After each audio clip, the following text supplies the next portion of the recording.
Okay, so today let's talk amendments to the Renters' Rights Bill as it's passing rapidly through Commons and onto Lords. Yeah, so there were two main ones that came out as it moved from Commons to law, and then a few smaller amendments alongside it.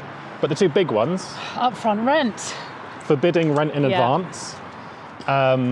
Ostensibly, it's to protect tenants from being taken advantage of or being discriminated against. And then the other one is there's been some acknowledgement of the student market. And they brought a new ground in, ground 4A, which will allow you to serve notice on student tenancies to keep it in line with the student market. But should we hit rent in advance first? Yeah, I think it's actually going to make it really difficult. We have a lot of tenants that pay rent in advance because they might have recently set up a new business and they haven't got enough books to successfully pass referencing. They've just come from overseas, they're relocating with jobs. All those people who would be able to be to rent. International international tenants. We have so many and they make great tenants. But actually, for many landlords now, if they haven't got the ability to take rent up front, they'll probably choose other tenants over those over them. Now their only choice is pass referencing. Straightforward traditional referencing. Which doesn't suit everyone. It doesn't suit every situation. No. It also forbids the topping up of annual income. So previously, if someone, say they were just under the affordability, but they had some savings, they could, if they wanted to, pay a larger share of the rent in advance and then just be referenced on what was left. So they can volunteer it though, can't they? So they can volunteer at the start, but they just can't, say we then get to a year down the line, we can't then demand that payment again. But at that point, you've already got them in the property. It's actually even sort of worse, I suppose, is the argument on that one, than that, in that it's not enforceable. So the bill as it stands forbids agents and landlords from requesting rent in advance.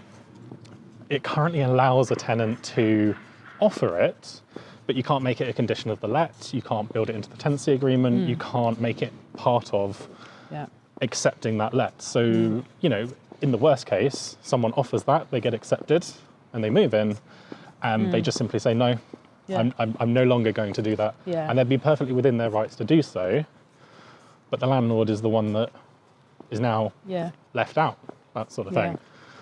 There's a lot of things that the government need to think about, the everyday impact that hasn't really been considered. So exactly, there's still, you know, people can. It's open to consultation still, isn't it? Everyone can still, you know, give their opinions. Write to the local MPs. I did that. I don't know if I told you.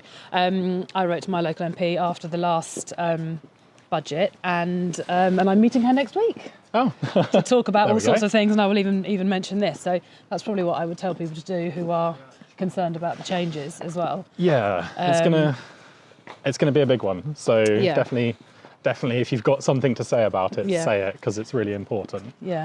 So the other change, student tenancies.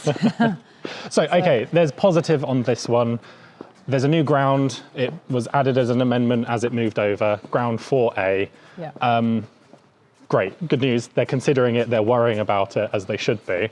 The downside is that it's maybe not entirely fit for purpose.